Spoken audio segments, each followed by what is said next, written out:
tarde, meu povo. Vamos entrando para nós começarmos a nossa conversa hoje com essa pessoa que é muito, muito, muito especial. Não sei se você já teve a oportunidade de ler a obra da doutora Ana Cláudia, A Morte é um Dia que Vale a Pena Viver. Um livro que nos impacta de uma forma muito positiva. Tem uma força, além de ter um tema muito forte. A doutora Ana tem uma literatura muito bonita, muito poética, uma força literária enorme. Ei, minha amiga! Oi, que Como é alegria. que você está? Que bom lhe ver. Ai, que vontade de te abraçar. Eu também, muita saudade de você.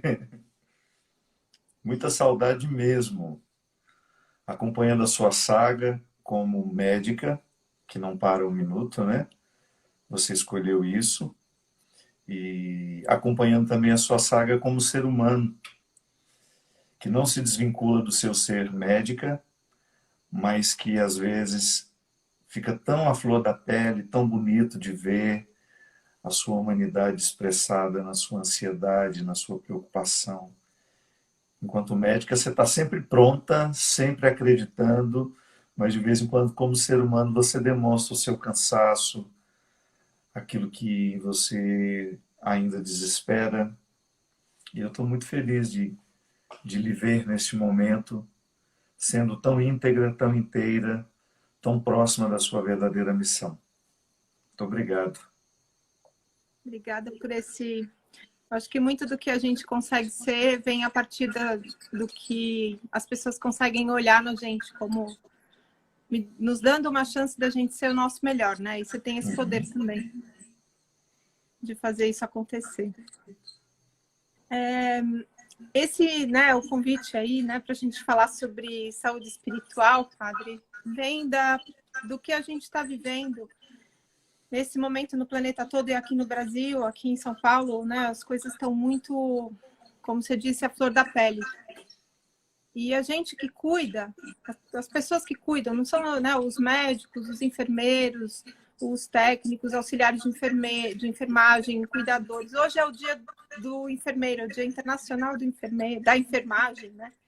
Então, eu acho que veio a calhar também esse dia para ser um presente para essas pessoas que estão bem na pele do processo. É o maior contato que os pacientes têm, é o contato com a enfermagem. E aí os médicos, os fisioterapeutas, todos que estão no dia a dia desse cuidado, né? As pessoas que fazem o transporte dos doentes, a equipe que trabalha na copa do hospital, que trabalha na faxina, todo mundo que está cuidando.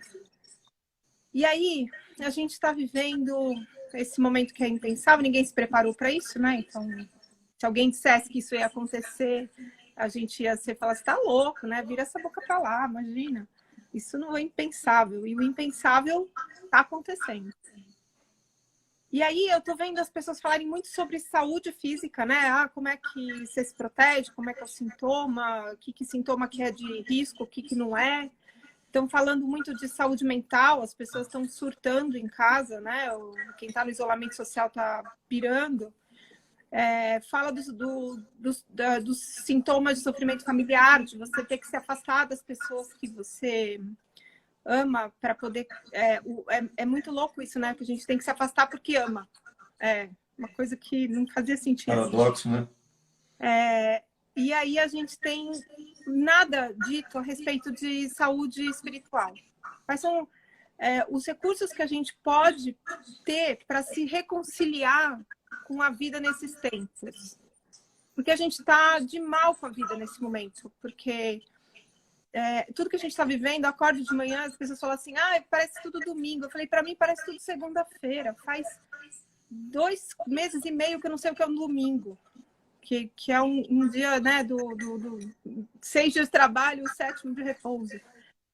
E aí a gente se reconciliar com esse tempo de uma forma que nos mostre que o sentido da nossa vida como cuidadores da vida nos põe em risco de adoecer.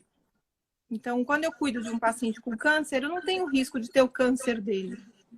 Mas quando eu cuido de alguém com Covid, eu tenho o risco de ter a doença dele pelo fato de eu estar cuidando dele. Então, existe uma dor, um amedrontamento de você exercer a sua escolha de cuidar, porque o exercer cuidar da doença do outro te coloca em risco de adoecer também. Um outro contexto que também está muito sofrido, padre, é você cuidar, você ter que se afastar da sua família. Eu tô sozinha aqui na minha casa, meus filhos estão fora, porque não dá para interagir por causa do risco. Então, muitos dos profissionais de saúde estão sozinhos. Ou eles estão em alojamento, ou eles estão em hotel, ou eles estão morando no hospital, ou eles estão em casa e a família teve que ir embora. Então, você fica afastado da sua família e quando você vai cuidar de um doente que está no hospital, tem um negócio muito difícil de lidar, que é a contratransferência, porque você está afastado da sua família e está cuidando de alguém que também está afastado da família. Então, você sente a dor do doente e você não sabe lidar com a sua, porque está difícil, e também você tem que lidar com a do outro, que é tão difícil, até mais, porque ele está doente. E a terceira coisa que está muito difícil de lidar é com a agressão das pessoas com a gente. Eu estou com medo de sair de casa, de sair de carro ou pegar uma condução, porque os profissionais de saúde estão sendo agredidos, como se a gente fosse o veículo do adoecimento. Então, você tem medo de sair, porque ainda corre o risco de você sofrer essa agressão pelo fato de você ter tido a escolha de cuidar das pessoas e ser profissional de saúde. Então, esse momento, assim, onde a gente alcança esse espaço dentro de nós que possa nos dar força, porque eu acredito que essa saúde espiritual possa ser uma fonte de renovar essa fortaleza, de acordar todo dia e acreditar. É isso que a gente tem para lidar. E aí eu queria te ouvir com esses pontos que, para mim, para os colegas que eu tenho que estão trabalhando, parece que tudo que a gente faz, padre, ainda é muito pouco. Porque as pessoas morrem, mesmo que você faça tudo, mesmo que você tenha um recurso. Quando você não tem, você ainda põe a culpa em algum lugar. Mas quando você tem, e não acontece a vida. Ela vai, assim, às vezes em minutos. E aí, conta. O que você sente para ajudar a gente nesse momento, quem cuida?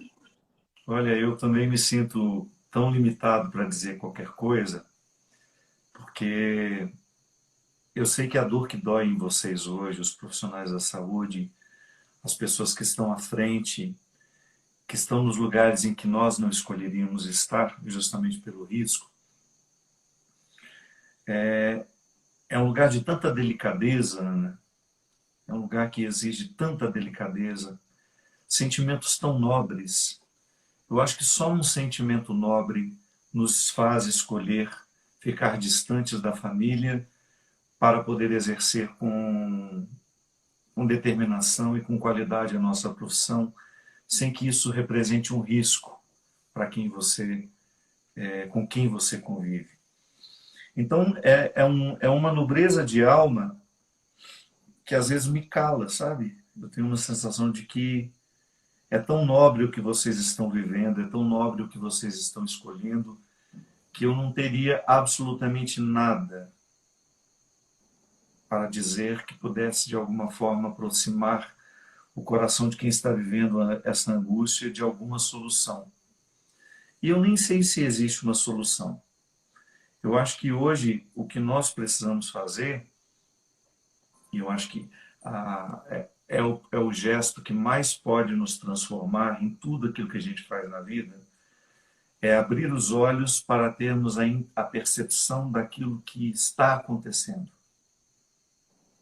Eu acho que o que sustenta vocês, e eu digo por aquilo que vejo de você, o que lhe mantém em pé, fazendo o que você faz com todos os riscos, com todas as com os dilaceramentos emocionais que você enfrenta diariamente, é a sua capacidade de perceber o momento presente. Eu acho que isso é o que faz a diferença na vida de todos nós hoje. É pesado, é difícil, mas eu não estou aqui sem a possibilidade de absorver tudo que está acontecendo com muita intensidade. Eu acho que o que nos mantém vivos nessa hora é a intensidade com que a gente vive. Se a gente viver mais ou menos, se a gente viver pela metade, se a gente não se entregar, o coração fica necessitado de muitas outras coisas. E é interessante porque quando vocês vão para uma linha de frente perigosa como essa, como tem sido, eu não sei qual é a força e a coragem que faz com que vocês estejam lá. Às vezes eu fico pensando, meu Deus, se eu tivesse que entrar hoje dentro de um hospital para fazer um exame qualquer, se eu tivesse uma necessidade de saúde, eu acho que eu entraria cheio de reservas por ter aquela impressão de que o hospital é um lugar de contaminação. Mas vocês não. Vocês não têm o direito nem de pensar na possibilidade de não entrar. Vocês não podem alimentar nenhuma espécie de medo, nenhuma espécie de receio. E eu acho que vocês têm muito mais a dizer a nós do que nós a vocês. De onde vem tudo isso? Como é que vocês encontram recursos humanos no momento em que está todo mundo tão esgotado, que a gente sabe que onde existe preocupação, onde existe medo, existe um natural esgotamento de todo e qualquer recurso humano. Será que é esse esgotamento que traz tanta força, Ana? Será que é esse medo que, de repente, impulsiona para uma coragem que talvez vocês ainda não tiveram necessidade de experimentar? Porque eu acredito que você, como médica, você nunca tinha vivido isso. Você nunca teve medo de pôr a mão no paciente. Raras exceções, por saber que se tratava de uma doença contagiosa, em algum momento da sua vida você pode ter passado pelo receio. Nossa, eu preciso me precaver um pouquinho aqui, porque essa doença que o meu paciente tem é contagiosa. Mas hoje é todo mundo, né? Não há mais uma exceção.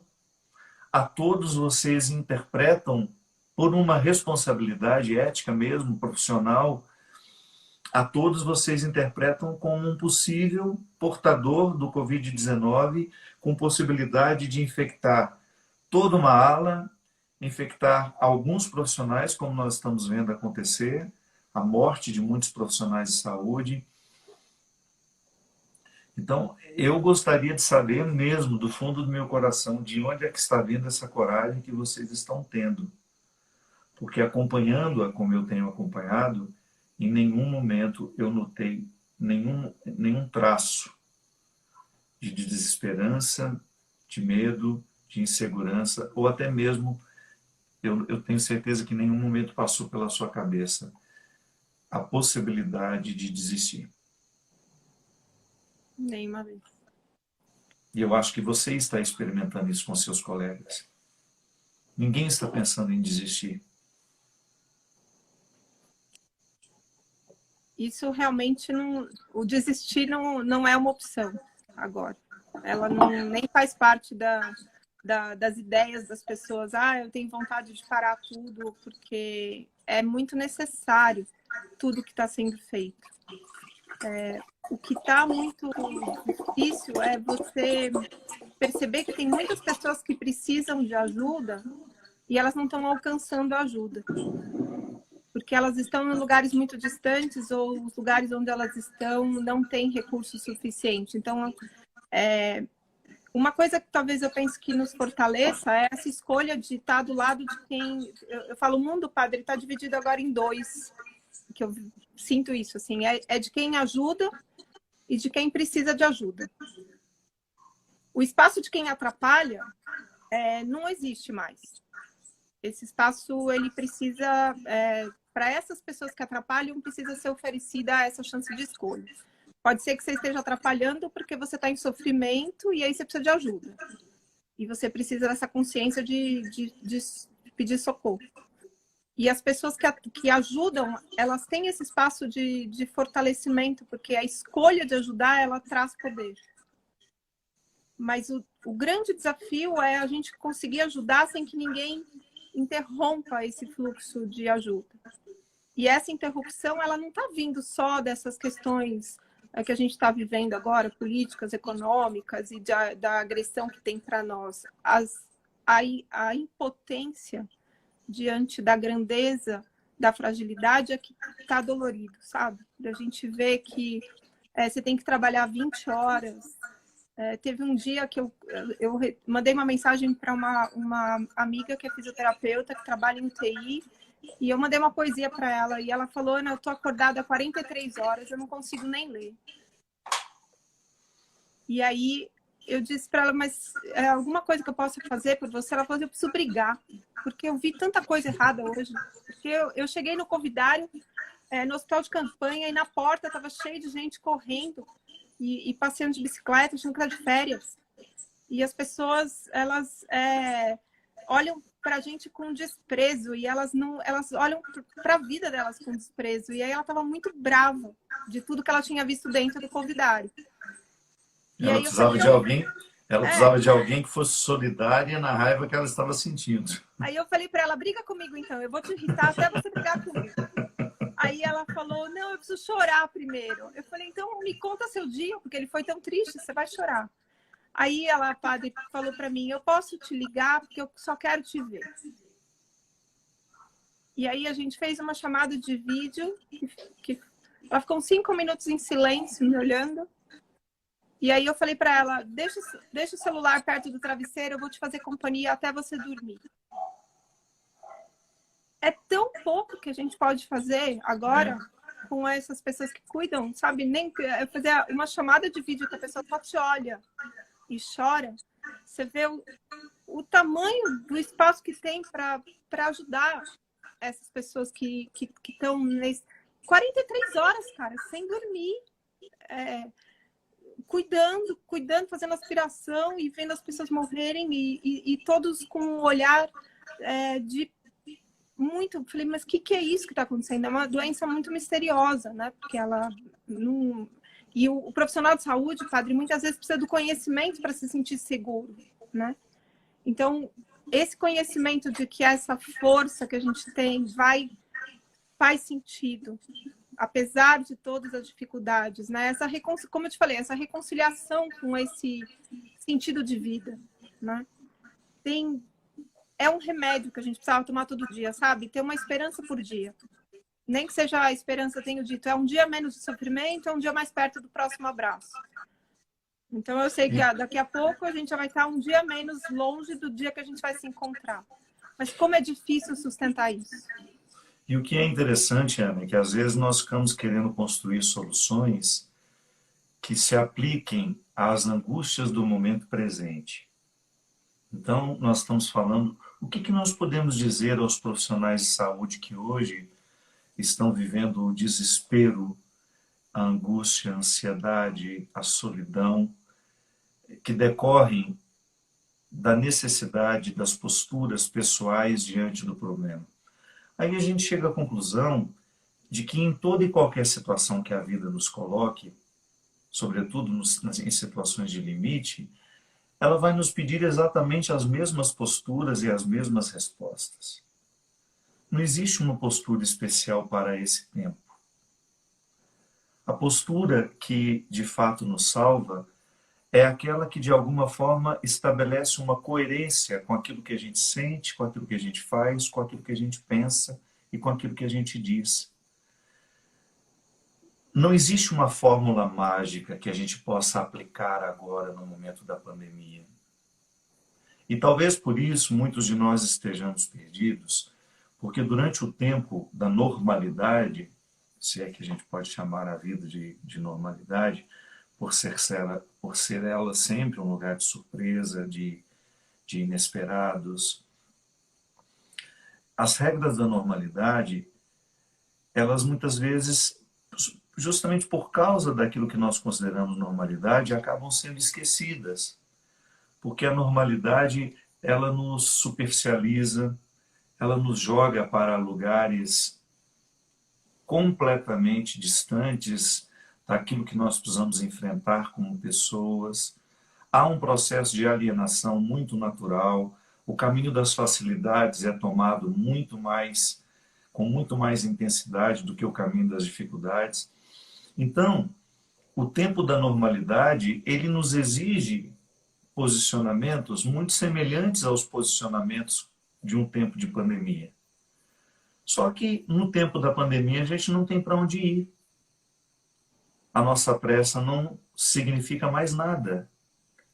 Nós estamos impossibilitados de ir e vir, nós não estamos mais com os recursos que no tempo da normalidade nós tínhamos, os encontros estão dificultados. Então, a experiência que hoje nós, profissionais de saúde, me permitam incluir, para que o discurso seja inclusivo, muito embora eu não seja da saúde, eu trabalho com outra forma de saúde, mas essa física, essa que passa o tempo todo pelo cuidado de vocês, do saber qual é o medicamento que se deve dar, chega um momento em que não é mais o medicamento que você pode dar ao doente, mas é o sorriso que você pode dar ao profissional que está do seu lado, aquele que trabalha com você. De repente, nós precisamos construir soluções que sempre estiveram à nossa disposição, mas que por causa da normalidade, volto a dizer, a gente não teve tanta percepção do valor daqueles gestos. Então hoje, eu acredito que o que mais tenha doído em quem está na linha de frente no tratamento da Covid-19 é sem dúvida a solidão. A solidão em todos os aspectos. Solidão de você pensar que nem sempre você tem uma autoridade lutando pelo mesmo objetivo que você. Aí eu coloco todas as autoridades que regem todas as instâncias. Não estou falando de uma pessoa só. Estou falando de todas aquelas pessoas que hoje têm o poder de comprar o material correto, a preço justo, para que esse material esteja aí na sua mão, para que aquele respirador tão necessário para a sobrevivência de uma pessoa possa ser ligado por você. Que você não tenha que passar pelo constrangimento de escolher qual doente você vai ligar para que ele não morra de falta de ar. A solidão que dói hoje no profissional da saúde, ela perpassa várias dimensões. Ela está presente em muitas dimensões da vida humana. E, lamentavelmente, nem sempre nós estamos atentos a uma forma de preencher esses espaços para que vocês fiquem menos solitários. Outro dia, eu não sei se você viu esse vídeo, eu recebi, era de um centro de tratamento intensivo, eram vários médicos, vários enfermeiros em cima de um carrinho, alguém com a música do Titanic, e eles brincando no carrinho, uma pessoa com os braços abertos, a outra abraçando ela, todo mundo de máscara, todo mundo de outro. Você viu aquilo? Vi. Eu pensei, gente, isso diminui a solidão, isso diminui o estresse, que é aquela capacidade que você tem de, no intervalo entre uma tristeza e outra, você provocar um sorriso, você despertar o outro para alguma coisa que seja leve. Porque se a gente escolhe transformar o nosso lugar de trabalho num lugar pesado, motivos não nos faltam, Ana. Você sabe disso. Motivos não nos faltarão para a gente transformar o nosso ambiente de trabalho num ambiente sisudo, pesado, magoado, dizendo o tempo todo, mas se nós tivéssemos isso, mas se o governador tivesse trazido. Claro que nós gostaríamos que o governador tivesse mandado o maquinário certo. É claro que nós gostaríamos que nossos hospitais estivessem preparados para receber ali, para termos ali 1.500 leitos de UTI, mas não temos. Mas alguma coisa pode ser feita entre nós, e é uma construção artesanal que não passa pela decisão dos outros, que não passa pela interferência dos outros. Eu gosto de dizer sempre, Ana, que o mundo que pode ser transformado por mim é aquele que meus olhos enxergam. Então, neste momento, qual é o alcance que meus olhos têm? Qual é o alcance? E às vezes até a solidariedade no momento do ódio do outro. Ontem eu senti isso. Eu tive um momento muito difícil. Eu senti um ódio de uma pessoa, de uma situação. E o que eu queria naquela hora? Que alguém sentisse o mesmo ódio que eu. Estranho isso, né? É mesquinho, não é? Mas era só o que eu queria. Eu não queria que alguém falasse, não, não pense assim, não fale assim. Eu queria que alguém, ainda que só interpretasse um papel, que nem estivesse sentindo a mesma raiva que eu, mas que eu entrasse na minha raiva e dissesse, você tem razão, ele foi um blá blá blá blá blá. E eu só queria essa solidariedade no ódio, porque seria uma forma que eu teria de me sentir acompanhado. Porque nada pode nos angustiar mais, nada pode nos abandonar a um processo de solidão quando o outro não dá razão àquilo que lhe pesa. E, sobretudo, quando você sabe que aquilo que lhe pesa é honesto, você não está inventando, você não está sendo cruel na sua análise. Então, às vezes, até dentro dos nossos ciclos de trabalho, nós queremos tirar a razão da raiva do outro. Às vezes, a melhor maneira de acalmar a raiva do outro é dando razão para ele naquele momento. Para ele ter o direito de extravasar, como você tão pedagogicamente disse. Porque você poderia bancar a moralista, você tem tantos discursos lindos, eu já lhe vi fazendo tantos discursos lindos, você é a mulher da palavra. Você tem uma capacidade enorme de dizer palavras que confortam, palavras que alimentam, que nos jogam dentro de um silêncio bonito. Você poderia muito bem usar do seu poder de argumentação e encher a sua colega do outro lado de argumentos lindos que talvez pudesse fazer com que ela ficasse envergonhada da raiva que estava sentindo. Mas naquele momento, a raiva era a sua única verdade. E você não desrespeitou a verdade que ela tinha naquela hora. Você embarcou e disse, então tá bom, me xingue. Ou então me conte o que você sentiu tanta raiva para eu sentir com você também. E volto a dizer, ainda que a raiva dela não lhe atinja tanto, mas você interpreta um pouco, todos nós somos um pouco atores e atrizes, todos nós temos essa capacidade. Nossa, que merda mesmo, hein? Nossa, eu estaria puto do mesmo jeito que você. Que coisa horrível. Como é que essa pessoa pode fazer isso e deixar o outro extravasar? Porque nada pode nos libertar mais do que quando dizemos, do que quando verbalizamos. E é por isso que é bom a gente verbalizar as nossas vergonhas diante de pessoas que nos amem. Então, às vezes, os nossos ambientes de trabalho, e eu acredito que dentro do meio em que vocês estejam atuando, os meios vão ficando muito sisudos. E não há um espaço reservado para a expressão da verdade. Eu não sei se vocês têm as pausas terapêuticas. Seria bom ter, né?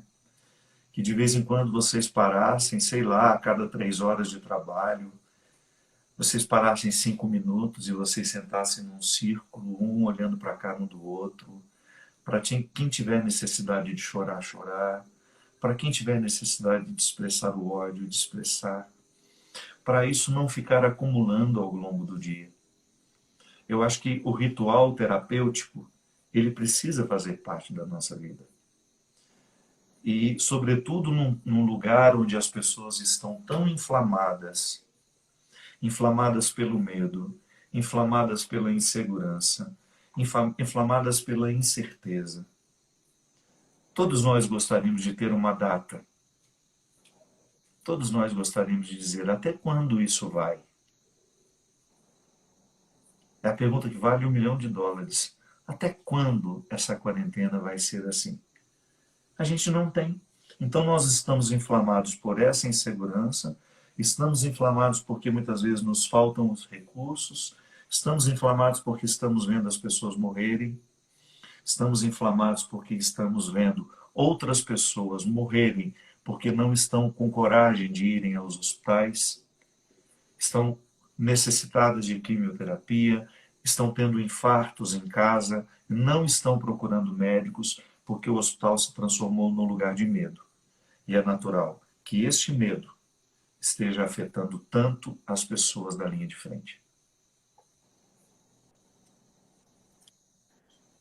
Essa leveza, ela é parte, eu percebo que ela é parte da natureza humana que está disposta a enfrentar a realidade como ela se mostra. Porque quando você tem muito medo, você não tem coragem de entrar na realidade e atravessar o rio. Então eu falo assim, cada dia, eu falo, é um rio, que você tem de ir de uma margem até outra. E você precisa de coragem para poder atravessar. E eu percebo que muitas vezes essa leveza, ela é coragem. A gente não... Antes da pandemia, tínhamos espaços para as pausas, né? Onde você pode ir tomar um café, a gente chama de mocó, né? Que é o lugar atrás do posto de Como que é o nome? enfermagem. Mocó, vamos no Moco. mocó. Aí é um lugar onde você tem um café, você tem uma bolachinha, você tem lá os 5 minutos entre uma medicação e outra, uma visita e outra, você encontra com as pessoas e você compartilha sorrisos, planos. E eu desabafo uma raiva, você não sabe o que aconteceu agora, teve um problema sério lá, deu um BO, né, que se fala. Então, essa condição dessa pausa para a integração, ela é muito, muito bem-vinda, mas nesse momento não se encontra, porque quando você tem essa pausa, é aquela troca de olhar de, meu Deus, como que isso está acontecendo? E essa leveza, ela é parte de um espaço dentro da gente, padre, onde está a coragem. Então, essa coragem, ela está meio desamparada, porque tem uma coisa de...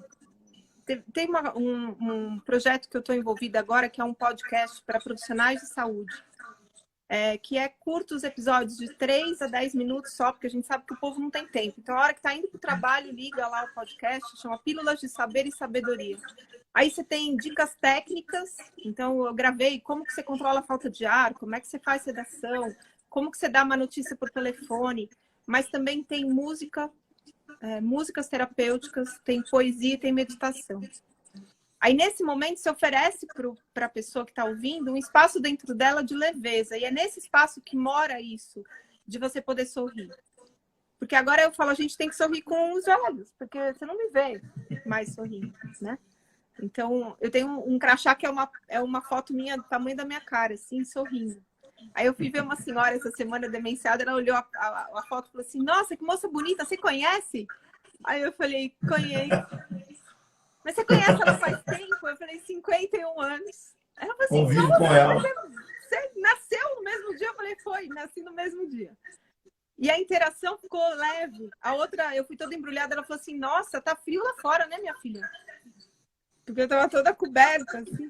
Então, tem espaço para leveza, mas a gente só abre esse espaço quando você tem um caminho de arte na história. Então, acho que a arte tem uma fala de só escreve poesia quem um dia desceu ao menos uma vez no inferno.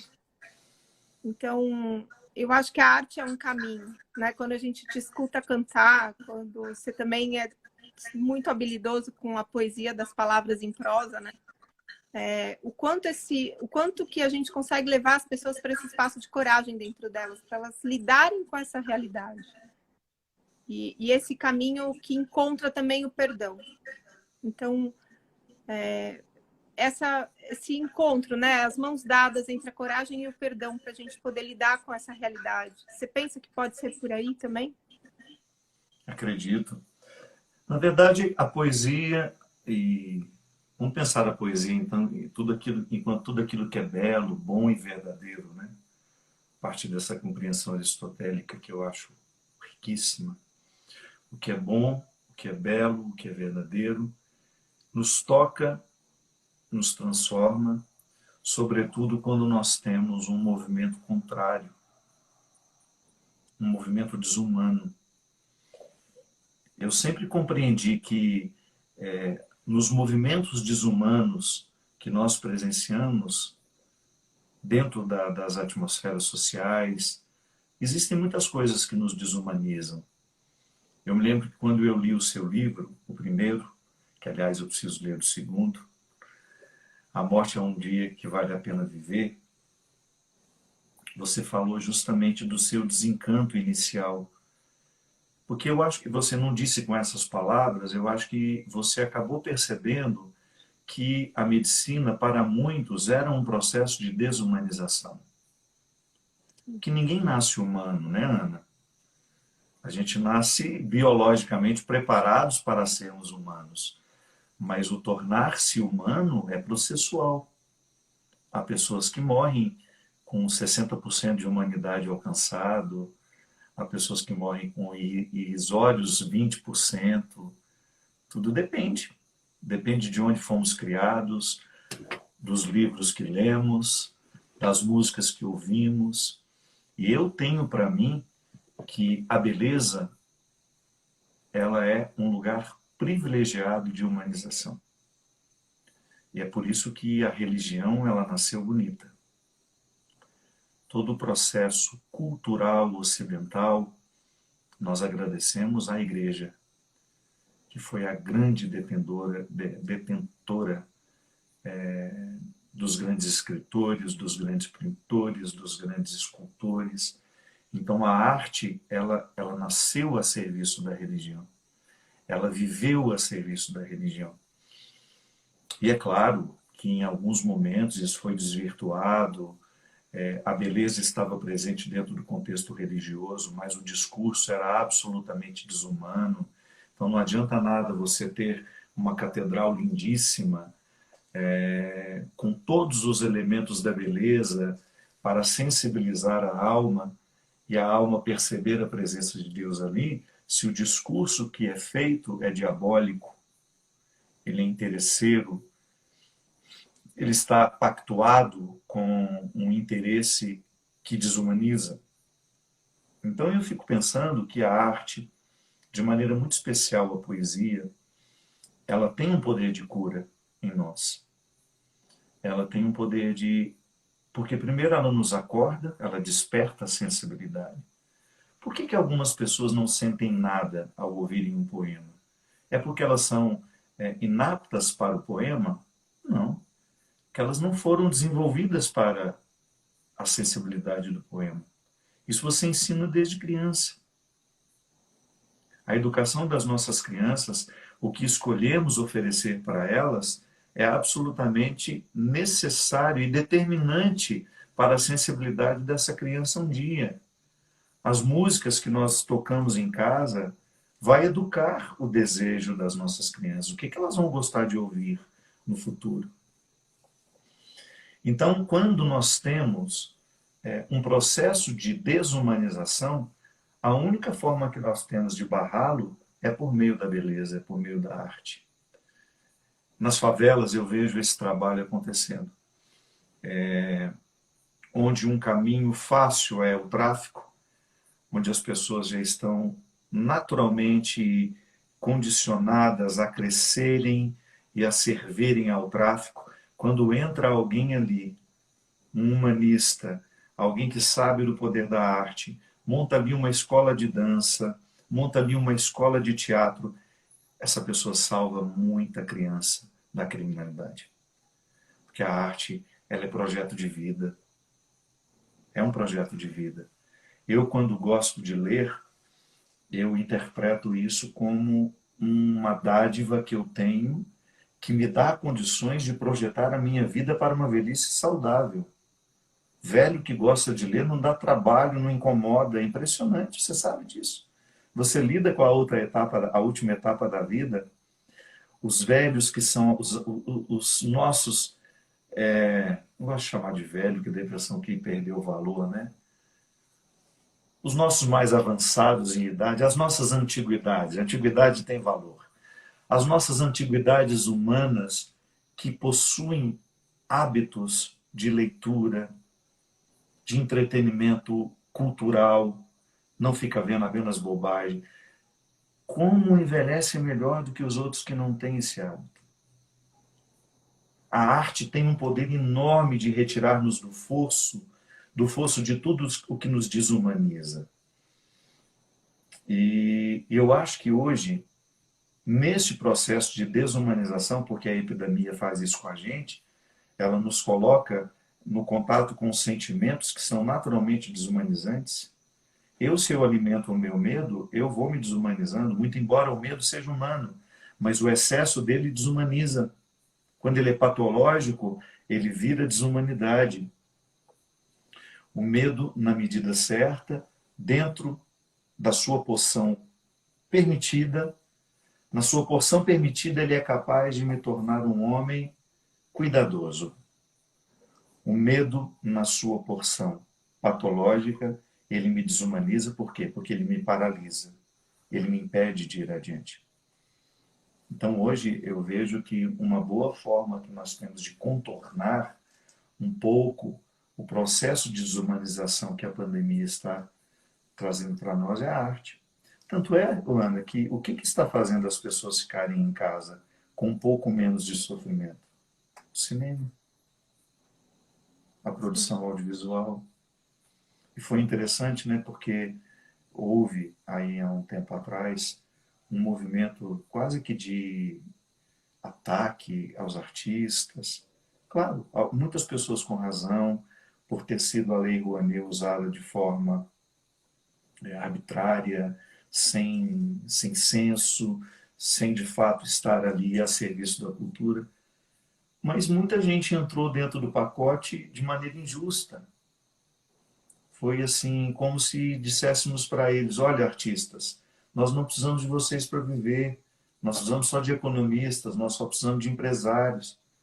De repente, quando a gente fica confinado, quando nós estamos expostos aos nossos piores medos, às nossas maiores inseguranças, quem é que vem nos resgatar? Ah, A arte. São os autores, são os cantores, os atores, os roteiristas, os diretores de fotografia, aqueles que cuidam dos bastidores, que a gente só vê. Talvez tenha sido ele que nos fez chorar naquela cena, mas ele não aparece. Só o nomezinho dele, muito rapidamente, quando sobe nos créditos. A nossa sensibilidade foi lindamente tocada por todos aqueles nomes que subiram no crédito. Nossa, eu nesse tempo eu tenho valorizado tanto. Eu aproveitei para ler Marcel Proust, que era um escritor que eu tinha muita vontade de ler, Em Busca do Tempo Perdido. Mas por ser uma obra muito longa, e quase que uma obra de estudo, né? Século XIX, um linguajar muito específico, muito próprio. Eu, sem medo de errar, 60% das palavras a gente não conhecia, caíram no desuso, foram sepultadas pelo esquecimento. Palavras lindas, de significados lindos. Então não dá para você ler com pressa. É um crime ler Marcel Proust na correria. Então eu aproveitei a parada, então lendo, dicionário do lado, caderninho de anotação. E fiquei depois, quando eu estava assim, já no segundo volume, que são 7 volumes, quando eu estava no segundo volume, eu pensei: meu Deus, que privilégio ocupar a minha mente com uma mente tão brilhante como foi a desse homem.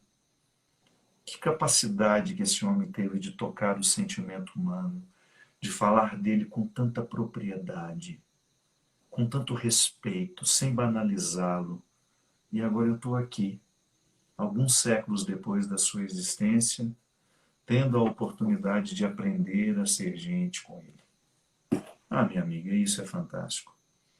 Eu acho que isso falta nos nossos ambientes, né? É por isso que eu, quando descobri que existia uma geriatra poetisa, escritora, que tudo que escreve é de uma delicadeza, que tudo que fala é de uma delicadeza. Eu falei assim: eu quero morrer nas mãos dela. Por favor, alguém me dê esse direito de me despedir do mundo ouvindo Resposta ao Tempo, que é a música do Cristóvão Bastos com Aldir Blanc. Você já sabe disso, já te falei. Eu quero me despedir do mundo, da vida, com a Ana administrando a minha droguinha. Para eu não sofrer mais do que mereço e ouvindo Resposta ao Tempo. Porque eu acho que uma pessoa como você, que tem a arte, a flor da pele, a arte não é esforço para você. O seu olhar é delicado. Você tem um olhar artístico. Eu fico pensando quanta diferença você pode fazer na sua equipe, porque você é assim. Mas graças a Deus você não é única. Quantos profissionais da saúde que que estão nos assistindo agora? Olha, nós estamos com quase 17 mil pessoas. E Muitas. isso depois, quando ficar no meu Instagram, muitas outras pessoas vão assistir. Quantas pessoas têm esse dom? Pregar um poeminha ali naquele quadro de recados, pequenininho, porque ninguém para ler uma coisa muito longa. Sensibilizar o mundo com pílulas. Dizer alguma coisa, igual você falou, nós estamos de máscara, não veio o nosso sorriso. Mas foi você mesmo naquele curso que você nos deu em Campos, que nos ensinou que a gente sorri com os olhos. Isso. É isso mesmo. Então há tanto a ser feito neste tempo de tanta dureza, de tanto sofrimento.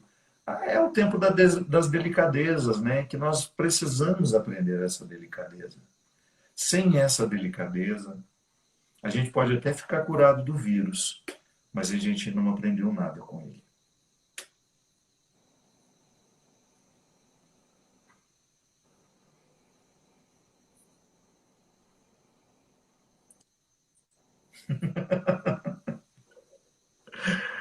Ai, ai. Bom, a gente acho que está no tempo de despedir aqui, porque o tempo termina. Aí, vamos dar 2 presentes para as pessoas em arte? Eu leio uma poesia e você canta uma música? Pode ser. Combinados. Bom, eu tenho aqui sempre, do meu lado, tem sempre um livro de poesia. O que mais me toca e me salva é sempre Adélia Prado. Ah, minha preferida. Vou escolher uma aqui.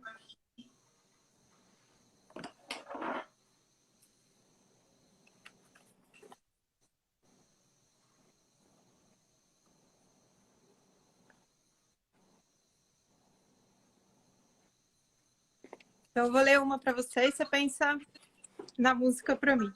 Tá bom. Fluência. Eu fiz um livro, mas, ó meu Deus, não perdi a poesia. Hoje, depois da festa, quando me levantei para fazer o café, uma densa neblina acinzentava os pastos, as casas, as pessoas com embrulho de pão. O fio indesmanchável da vida descia seu curso, persistindo a necessidade dos relógios, dos descongestionantes nasais. Meu livro sobre a mesa contraponteava exato com os pardais, os urinóis pela metade, o antigo e intenso desejar de um verso. O relógio bateu sem assustar os farelos sobre a mesa, como antes, graças a Deus. Que lindo. Graças a Deus. Eu só peço a Deus que a dor não me seja indiferente, que a morte não me encontre um dia solitário sem ter feito o que eu queria.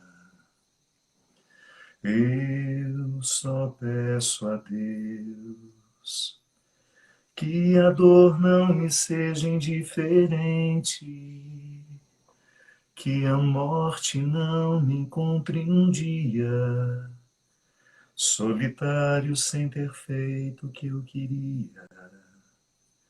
Eu só peço a Deus que a injustiça não me seja indiferente, pois não posso dar a outra face se já fui machucado brutalmente. Eu só peço a Deus que a guerra não me seja indiferente. É um monstro grande, pisa forte, toda a fome e inocência dessa gente. Eu só peço a Deus que a mentira não me seja indiferente, que um só traidor tem mais poder que um povo, que este povo não se esqueça facilmente. Eu só peço a Deus que o futuro não me seja indiferente, sem ter que fugir desenganado para viver uma cultura diferente. Eu só peço a Deus que a dor não me seja indiferente, que a morte não me encontre um dia solitário, sem ter feito o que eu queria.